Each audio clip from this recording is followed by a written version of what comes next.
الحمد لله وكفى وسلام على حبيبه المصطفى أما بعد فأعوذ بالله من الشيطان الرجيم بسم الله الرحمن الرحيم أفحسبتم أنما خلقناكم عبثا وأنكم إلينا لا ترجعون صدق الله مولانا العظيم۔ بارگاہ رسالت معاب صلی اللہ علیہ وسلم میں درود پاک کا ہدیہ پیش کریں۔ اللہم صل علی سیدنا و مولانا محمد معدن الجود والکرم وآلہ واصحابہ الکرام وابنہ الکریم وبارک وسلم صلاۃ دائمۃ سرمدا ابدا۔ عزیزان گرامی وقار، حاضرین جمعہ، وقت یہاں پر زیادہ ہو چکا ہے، میں مختصراً آپ کے سامنے کچھ باتیں عرض کرنا چاہتا ہوں۔ اللہ رب العزت نے انسان کی جو تخلیق فرمائی، انسان کو جو پیدا کیا، اس کی زندگی کا جو مقصد بیان کیا گیا ہے، قرآن پاک میں اللہ تعالیٰ نے فرمایا وَمَا خَلَقْتُ الْجِنَّ وَالْإِنسَ إِلَّا لِيَعْبُدُونَ، جنات اور انسانوں کو میں نے صرف اپنی عبادت کے لیے پیدا کیا۔ جس چیز کو جس مقصد کے لیے بنایا گیا ہے، اسی مقصد پہ اس کو عمل کرتے رہنا چاہیے۔ جہاں وہ چیز اپنے مقصد پر عمل چھوڑ دیتی ہے تو پھر وہ کباڑ کے قابل ہو جاتی ہے۔ کوئی مشین اگر گھر پر لائے ہوں، مسالہ پیسنے کی مشین، مکسر، اگر وہ اپنا کام نہیں کر رہی ہے تو پھر وہ مشین گھر میں رکھنے کے قابل نہیں ہوتی۔ واشنگ مشین کپڑے دھونے کے لیے استعمال کی جاتی ہے، اور اگر وہ کپڑے دھونا ہی چھوڑ دے تو اپنا مقصد چھوڑ چکی ہے، اب اس کی جگہ بھنگار میں یا کباڑ خانے میں ہی ہوتی ہے۔ انسان جب اپنی زندگی کا مقصد بھول جاتا ہے تو پھر اس کی بھی دنیا میں رہنے کا کیا حاصل ہے؟ اللہ تعالیٰ نے جس مقصد کے لیے اس کو بنایا تھا، اب یہ مشین اس مقصد پہ نہیں چل رہی ہے تو پھر اس کے لیے جہنم کا ایندھن تیار ہے، جہاں پر اس کو ہمیشہ کے لیے بیچ دیا جاتا ہے۔ عزیزان گرامی وقار، میں ایک بات آپ سے عرض کرنا چاہوں گا۔ اللہ کے نبی صلی اللہ تعالیٰ علیہ وسلم نے اسی لیے بار بار ہمیں تنبیہ فرمائی کہ جو چیز ہمیں ہمارے مقصد سے پھیرتی ہے وہ کون سی چیز ہے، کس لیے انسان غافل ہوتا ہے اور کیوں بھٹک جاتا ہے، کون سی چیز ہے؟ تو نبی پاک صلی اللہ علیہ وسلم فرماتے ہیں، میں میرے بعد اپنی امت سے اس بات کا اندیشہ نہیں رکھتا کہ یہ کافر ہو جائے گی، مشرک ہو جائے گی۔ حضور فرماتے ہیں مجھے اس کا ڈر نہیں ہے کہ میری امت مشرک ہو جائے گی، کافر ہو جائے گی، لیکن اندیشہ اس بات کا ہے، ڈر اس بات کا ہے کہ تم پر دنیا پھیلا دی جائے گی اور تم دنیا سمیٹتے سمیٹتے اللہ رسول کو بھول جاؤ گے۔ آج یہ ایک پوزیشن پر جو مسلمان آیا ہوا ہے، امت مصطفیٰ کی یہی حالت ہے کہ دنیا اس قدر حاوی ہے کہ وہ اپنے آرام اور سکون کو چھوڑنا نہیں چاہتا۔ جو کمفرٹ زون میں جینے کا عادی ہو گیا ہے، اسے آج مشکلات کا سامنا کرنے کی ہمت نہیں ہے۔ آج میں محسوس کرتا ہوں میرے عزیزوں، جب رسول پاک صلی اللہ تعالیٰ علیہ وسلم کی عزت کی بات پر، قرآن پر، اسلام پر، دین پر اور اللہ کی ذات پر حملے ہوں تو لوگ آئیں کائیں کرتے رہتے ہیں، ابھی اپنے دائیں بائیں دیکھتے رہتے ہیں کہ میری سیفٹی کتنی ہے، میری سیکیورٹی کتنی ہے۔ چھوٹے سے لے کر بڑا آدمی ہر ایک یہ سوچتا ہے کہ خواہ اس مسل میں اپنا سر کیوں رکھنا، کیوں اپنی جان کو جوخم میں ڈالنا ہے، میرے بھی بیوی بچے ہیں اور سب مشکل میں پڑ جائیں گے۔ یہی دنیا میں کمفرٹ زون میں جینے کی خواہش اس کو بزدل بنا دیتی ہے اور اپنے راستے سے اسے ہٹا دیتی ہے۔ کبھی کبھار یہ بھی تو سوچا ہوتا کہ بیوی بچے اور گھر بار اور جائیداد اور بزنس صرف ہمارے نہیں، صحابہ کے بھی تھے، جو رسول پاک صلی اللہ تعالیٰ علیہ وسلم کے سچے غلام ہیں، ان کی بھی جائیدادیں تھیں، ان کے بھی مال و اولاد تھے، ان کی بھی بیوی بچے، لیکن کبھی عظمت مصطفیٰ اور دامن مصطفیٰ کے بیچ دنیا کی کسی چیز کو انہوں نے کبھی آنے نہیں دیا ہے۔ ہم ساری چیزوں کو پہلے مقدم رکھتے ہیں کہ کیا ہوگا۔ میرے عزیزوں، ایک صحابی رسول کی بات اگر عرض کروں، ابو دحدہ، ایسے مالدار صحابی تھے جن کا باغیچہ پورے مدینے میں سب سے قیمتی باغیچہ تھا، سب سے قیمتی باغیچہ تھا، اور ان کے باغیچے کی کھجوریں سب سے مہنگی کھجوریں۔ ابو دحدہ کے باغیچے کی شہرت تھی مدینے میں، مسجد نبوی میں بیٹھے ہوئے تھے۔ حضور پاک صلی اللہ تعالیٰ علیہ وسلم کے پاس ایک مسئلہ آیا تھا، ایک یہودی کا اور ایک مسلمان کا، ایک دوسرے صحابی کا۔ اس یہودی کے اور مسلمان صحابی کے درمیان جو مسئلہ وہ تھا ایک درخت کو لے کر کے، کھجور کے درخت، وہ یہودی کے آنگن میں تھا جس کی کھجوریں اس صحابی کے گھر پہ گر جاتی تھی. انہوں نے خریدنے کے لیے کہا، وہ دینے کو راضی نہیں تھا. یا اس طرح کا ایک مسئلہ اور بھی ہے. اللہ کے نبی صلی اللہ تعالی علیہ وسلم نے رغبت دلائی، کوئی ہے جو یہ ایک درخت خرید کر کے میرے اس صحابی کو دے دے، اسے میں جنت کا باغیچہ دوں گا. تو اس وقت ابو دہدہ کھڑے ہوئے، کہا یا رسول اللہ صلی اللہ تعالی علیہ وسلم، میں سودا کروں گا اس یہودی سے. ایک ہی درخت تھا اس کے آنگن میں. اس سے کہا کہ کتنے میں تو یہ درخت بیچے گا؟ میرے نبی کی بات ہے، حضور کا فرمان ہے، میں خریدوں گا. اس نے کہا میں بیچنا نہیں چاہتا اس کی قیمت، کیونکہ اسے پتا تھا ان کی کمزوری ہے. ابو دہدہ نے کہا کیا تجھے پتا ہے مدینے، اوالی مدینے میں ابو دہدہ کا باغیچہ؟ کہا اس کو کون نہیں سنا ہے، مدینے کا ہر بچہ جانتا ابو دہدہ کے باغیچے کی شہرت. کہا اگر میں وہ باغیچہ اس درخت کے بدلے دے دوں تو کیا تو یہ درخت مجھے دے گا؟ اس نے کہا یہودی نے پاگل ہو گئے ہو، کیا بات کر رہے ہو، ایک درخت کے بدلے وہ اتنا قیمتی باغیچہ جس کی کھجوریں پورے مدینے میں مشہور ہو. ابو دہدہ نے کہا اس باغیچے سے زیادہ قیمتی میرے مصطفیٰ کا فرمان ہے، میرے لیے نبی پاک کی عزت اور ان کی حرمت اس سے کئی زیادہ بڑھ کر کے ہے. اس یہودی نے کہا کون نہ کہے گا سودا، اگر تم صحیح میں مجھ سے مذاق نہیں کر رہے ہو تو ابھی میں یہ درخت دیا اور باغیچہ دو. ابو دہدہ نے کہا تو نے ابھی دیا، میں نے بھی یہیں سے دے دیا، باغیچہ بیچ دیا اور ساری چیزیں یہیں پر طے کر کے اپنے باغیچے پر آتے ہیں. باہر دروازے پر کھڑے ہیں باغیچے کے پھاٹک پر، ان کی بیوی ان کی بچے، گھر اندر بنا ہوا ہے باغیچے کے اندر جو ٹھنڈی حاصل کرنے کے لیے خوش نما، باغیچے کے اندر خوش نما محل بنا ہوا ہے. دروازے کے باہر سے ابو دہدہ پکارتے ہیں یا ام دہدہ، اپنی بیوی کو باہر آ جاؤ. جب بھٹکتا ہے تو کون سی چیزیں جو اسے اٹریکٹ کرتی ہیں دنیا میں؟ یہ مال دولت. مجھے وہ بات یاد آتی ہے صدیق اکبر رضی اللہ تعالیٰ عنہ حضور پاک صلی اللہ علیہ وسلم کے ساتھ بیٹھے ہیں. حضور پاک صلی اللہ تعالیٰ علیہ وسلم کے ہاتھ میں ایک پیالہ ہے جس میں شہد ہے، آپ اس کو نوش فرمانا چاہتے ہیں، منہ کے قریب لے گئے، اچانک آپ نے واپس رکھ دیا اور کسی چیز کو دھکا دے کر کے ہٹانے لگے جیسے کوئی مکھیوں کو بھگاتا ہے، جبکہ نبی پاک صلی اللہ علیہ وسلم کے جسم کے قریب کبھی کوئی مکھی نہیں آتی، لیکن اندیکھی چیز کو آپ ہٹا رہے تھے. پھر تھوڑی دیر کے بعد پیالے کو اٹھایا، پھر تھوڑی دیر منہ کے قریب جاتے ہی واپس رکھ دیا، پھر کسی چیز کو دھکا دے کر نکال رہے تھے. تیسری مرتبہ پیالہ اٹھایا تو صحابہ نے دیکھا آپ کی آنکھوں سے آنسو روا ہیں، حضور پاک صلی اللہ تعالیٰ علیہ وسلم کیا اشک بہ رہے ہیں. تو صحابہ نے پوچھا یہ کیا معاملہ ہے؟ حضور اکرم صلی اللہ تعالیٰ علیہ وسلم فرماتے پہلی بار جب میں نے شہد کا پیالہ اٹھایا تو دنیا میرے پاس سج سنور کر کے آئی، تیار ہو کر آئی اور کہا اے اللہ کے نبی میرا حسن و جمال آپ قبول کر لیں، ہر طرح کے حسینائیں آپ کے قدموں میں لا کر رکھ دوں گی، ہر طرح کا حسن آپ کے قدموں میں لا کر رکھ دوں گی. حضور فرماتے میں نے دھکا دے کر دور کیا کہ مجھے تیرے حسن و جمال کی ضرورت نہیں. دنیا چلی گئی. دوسری بار جب میں نے پیالہ اٹھایا تو دنیا پھر آئی میرے پاس اور پورے زر و جواہرات اور دولت کے انبار لے کر. دنیا نے کہا اے اللہ کے نبی یہ قبول کر لیں، آپ کے قدموں میں سونے کے محلات اور جواہرات سجا دیے جائیں گے. حضور پاک صلی اللہ علیہ وسلم فرماتے میں نے اس کو بھی دھکا دے کر دور کیا. نہ تیرے حسن و جمال کی طرف میں رغبت کروں گا، نہ تیرے دولت و مال کی طرف، مجھے اس کی بھی حاجت نہیں. تیسری بار بہت امپورٹنٹ چیز میں عرض کر رہا ہوں، جو کہنا چاہتا ہوں توجہ سے سنیں. حضور پاک فرماتے ہیں تیسری بار دنیا میرے پاس آئی اور کہا اے اللہ کے نبی آپ نے میرے حسن و جمال کو بھی نہیں قبول کیا، دولت و مال کو بھی نہیں قبول کیا، مجھے دھکا دے کر دور کیا، لیکن ایک بات ہے آپ کے بعد آپ کی امت ایسا نہیں کر سکے گی، وہ دولت و مال اور حسن و جمال کی طرف بھاگے گی اور آپ کو چھوڑ دے گی. حضور فرماتے ہیں جب میں نے یہ بات سنی تو میرے آنسو نکل آئے. کیا میری امت مجھے چھوڑ کر اس طرح دور ہو جائے گی؟ دل پر ہاتھ رکھ کر کے سوچو ہے مسلمانوں کہ آج وہ پوزیشن نہیں ہے. ہم ان دو چیزوں کے چکر میں اپنے نبی پاک صلی اللہ علیہ وسلم سے کتنی دور بھاگے جا رہے ہیں. تم نے کبھی راتوں کو تصور کر کے دیکھا کہ کتنی راتیں ایسی آئی کہ میں نے اپنے مصطفیٰ کو یاد کیا ہے، تنہائی میں اپنے حبیب کو یاد کیا ہے.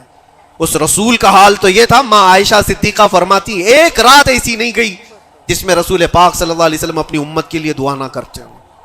رات کو کھڑے ہوتے تھے تو پنڈلیوں میں سوجن آ جاتی تھی، پیر سوج جاتے تھے اور کثرت سے روتے تھے اپنی امت کے لیے اللہ کی بارگاہ میں کہ مولا میری امت بھولی بھالی ہے، اس کی بخشش میرے حوالے کر دے، رب حب لی امتی، جو نہ بھولا ہم غریبوں کو رضا۔ اور آج امت کا حال یہ ہے کہ سال میں ایک بار میلاد کر کے ہم یہ سمجھتے ہیں حق ادا کر لیا، ہر دن ہر رات جو نبی پاک ہمیں یاد کرتے تھے، تو ہم نے آج وہ کیا کر دیا ہے؟ یہی دو چیزیں ہیں جو انسان کو اپنے مقصد حیات سے ہٹاتی ہیں، اپنے راستے سے ہٹاتی ہیں، دولت اور شباب، یہ حسن و جمال۔ ہر نوجوان کو دیکھو ان دو چیزوں کے پیچھے بھاگ رہا ہے، اسے یہ دو چیزوں کی خواہش ہے، مال جمع کرنا ہے اور خوبصورت عورت کو لانا ہے، اور ان دو چیزوں نے دنیا میں اس کو ایسا غافل کر رکھا ہے اسے سوچنے کا موقع ہی نہیں ہے۔ جب اس کے سامنے کہا جائے تیرے نبی پاک کی عزت کی بات آئی ہے، کہا وہ دیکھ لیں گے، مولانا لوگ تو ہے نا، علماء اکرام اپنا کام کریں گے، کل قیامت کے دن کیا منہ لے کر کے حضور کی بارگاہ میں کھڑے ہوگے؟ کس منہ سے حضور کی بارگاہ میں کھڑے ہوگے کہ میری سفارش فرما دیں اے اللہ کے نبی؟ کس منہ سے حضور کی بارگاہ میں آئیں گے کہ اے اللہ کے نبی میری شفاعت کر دیں؟ کیا اس بات کا احساس نہیں ستاتا کہ اللہ کے نبی اگر مجھے پوچھیں تو اسی جگہ سے آتا ہے جہاں روز مجھے گالیاں دی جاتی تھی اور تو سن کر کے کباب کھایا کرتا تھا، تو روزانہ اپنی مستیوں میں مست تھا، اٹھو وہ گر نہ حشر نہ ہوگا پھر کبھی، دوڑو کہ زمانہ چھال اپنی چل گیا۔ آج تمہیں میں جگانے آیا ہوں اور بیدار کرنے آیا ہوں۔ زندگی کا مقصد یہ تھا کہ اللہ اور اس کے رسول کو راضی کرو، نہ یہ کہ تم دنیا کو راضی کرنے کے چکر میں اپنے اللہ اور اس کے رسول کو بھول گئے۔ ان نوجوانوں سے میں کہتا ہوں جو رات بھر تم اپنے دوستوں کے لیے گزارتے ہو، تم اپنے ماں باپ کو چھوڑ کر کے چلے جاتے ہو اور ان دوستوں کے چکر میں اپنا مال بھی بہایا، وقت بھی گنوایا، لیکن حاصل کیا ہوا پتہ ہے؟ قرآن میں 19ویں پارے میں اللہ تعالیٰ فرماتا ہے بہت سارے ایسے لوگ ہوں گے جو صرف اس لیے دوزخ میں جا رہے ہوں گے کہ ان کے دوست برے تھے۔ یا ویلتا لیتنی لم اتخذ فلانا خلیلا، وہ پکارے گا اے کاش میں فلاں کو دوست نہیں بنایا ہوتا تو آج دوزخ میں نہیں جا رہا ہوتا۔ بہت سارے ایسے لوگ، اور جن کے لیے تم نے زندگی پوری اجاڑ دی، وہ کب تک کے لیے آئے تمہارے پاس؟ کب تک کے لیے؟ کیا تمہارے جنازے کے کندھا دینے کے بعد ختم ہو گئی بات؟ کون تمہاری قبر میں آتا ہے؟ کون تمہارے قبر کے حالات دیکھتا ہے؟ کون ہے جو حشر میں تمہارے معاملات کی سفارش کرتا ہے کوئی نوجوان دوست تمہارے لیے مددگار؟ نہیں۔ تمہارا دل بھی یہ کہے گا اس قبر کی نئی زندگی میں اگر کوئی آئے گا تو وہ آمنہ کا لال آئے گا، نبی پاک صلی اللہ تعالیٰ علیہ وسلم تشریف لائیں گے۔ بزرگان دین نے یہاں تک فرمایا ہے وہ قبر میں میرے آقا صلی اللہ تعالیٰ علیہ وسلم اس حالت میں اور اتنی جلدی آتے ہیں، اور منکر نکیر کے اٹھانے سے پہلے اس سے کہتے ہیں فرشتوں سے آہستہ سے اٹھاؤ، میری محبت میں بڑا تھک کے آیا ہے۔ وہ کس کے لیے ہے؟ جو محبت مصطفیٰ میں یہاں تھکا ہوا ہو اس کے لیے ہے، وہ نہیں جو عیش و عشرت میں شباب و کباب میں یہاں تھک کر کے گیا ہو۔ وہاں پر بھی بزرگوں نے فرمایا قبر میں حضور پاک صلی اللہ تعالیٰ علیہ وسلم کچھ لوگوں کی، کچھ مومنین کی قبر میں ایسے بھی حالات ہوں گے کہ جب فرشتے اس کو اٹھا کر جھجوڑ کر پوچھ رہے ہوں گے بتا ان کے بارے میں کیا کہتا تھا دنیا میں، حضور اپنا چہرہ پھیر لیں گے۔ حضور فرماتے ہیں خبردار میری طرف مت دیکھنا، اس لیے کہ دنیا میں تجھے میرا چہرہ پسند نہیں تھا، جس کو پسند کرتا تھا اس کو آج بلا لے۔ تمہارے پاس کوئی اور آپشن رہ جائے گا قبر میں بلانے کے لیے کسی کو؟ اپنی زندگی کا مقصد سمجھ لو۔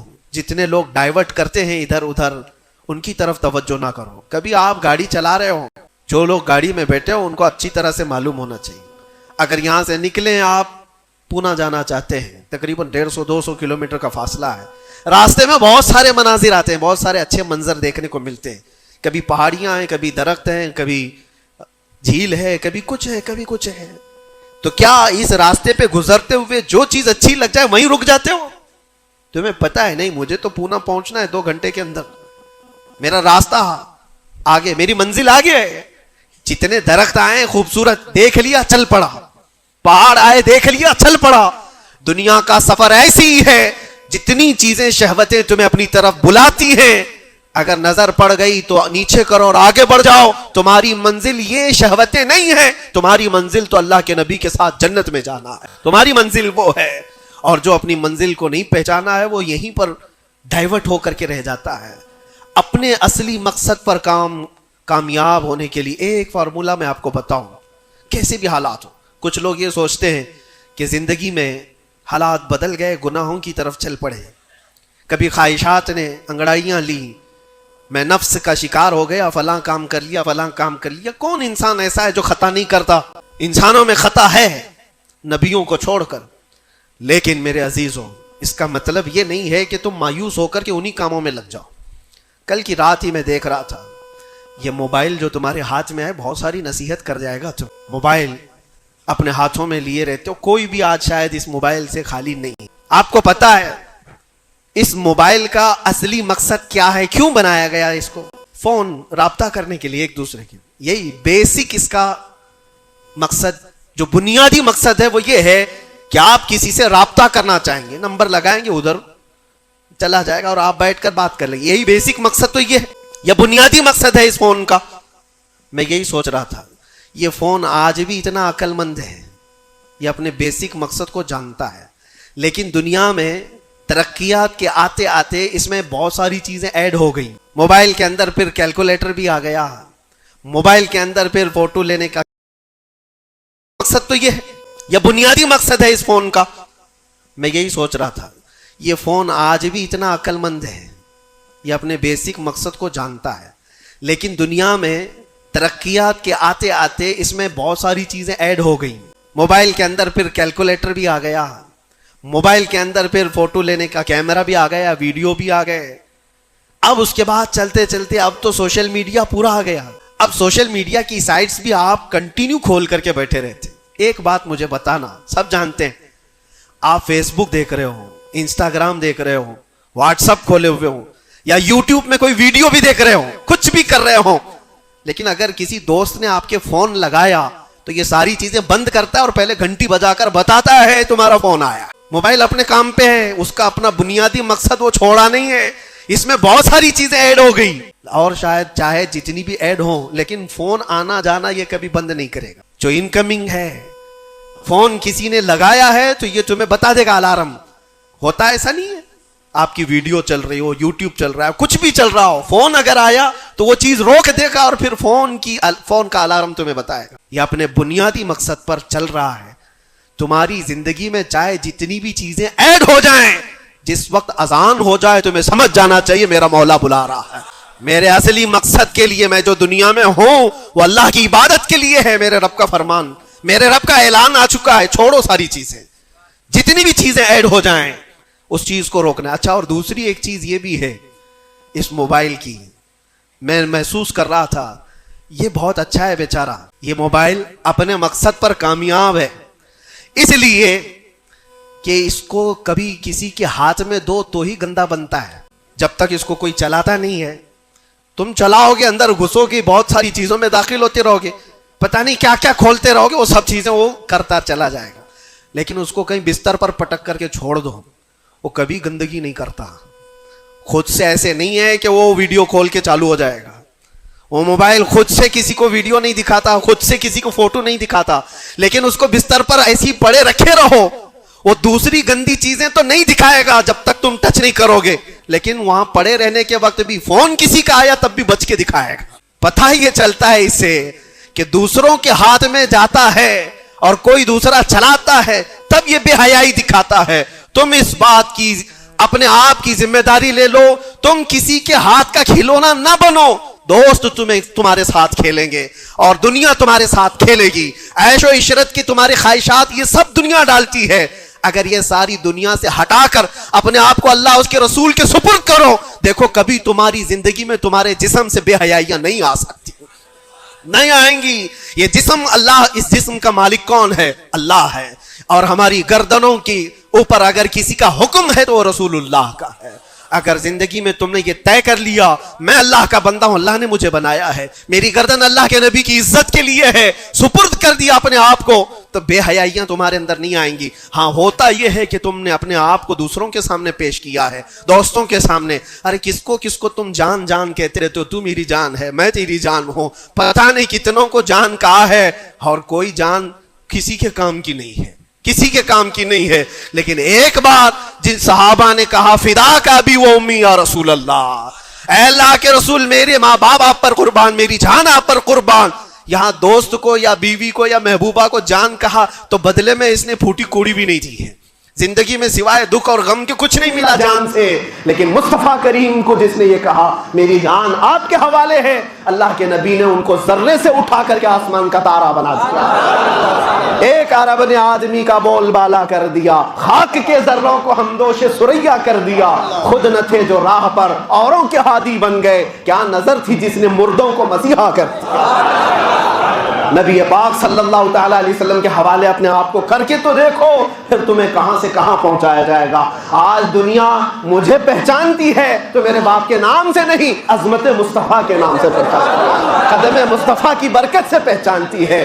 ہم کو اگر کسی نے اٹھایا ہے تو کسی کے باپ نے نہیں، کسی نیتا نے نہیں، میرا تعلق کسی سیاسی پارٹی سے نہیں ہے۔ میری آج عزت کوئی کرتا ہے تو اس لیے نہیں ہے کہ یہ سیاسی کوئی عہدہ رکھتا ہے، صرف اس لیے عزت کی جاتی ہے کہ نبی پاک کی عزت پر بات آتی ہے تو یہ اپنی آواز کو تو اٹھاتا ہے۔ جب تک بکے نہ تھے تو کوئی پوچھتا نہ تھا، یا رسول اللہ تم نے خرید کر ہمیں انمول کر دیا۔ اللہ کریم ہم سب کو اپنے مقصد حیات پر چلنے کی توفیق عطا فرمائے، ہماری زندگی کو با مقصد اور با عمل بنانے۔ اللہ کریم کی بارگاہ میں دعا ہے کہ مولا مرنے سے پہلے وہ دن ہمیں دکھا، آنکھیں بند ہونے سے پہلے ایک بار اس حسین جمال جہاں آرا کی زیارت ہمیں نصیب فرما۔ وآخر دعوانا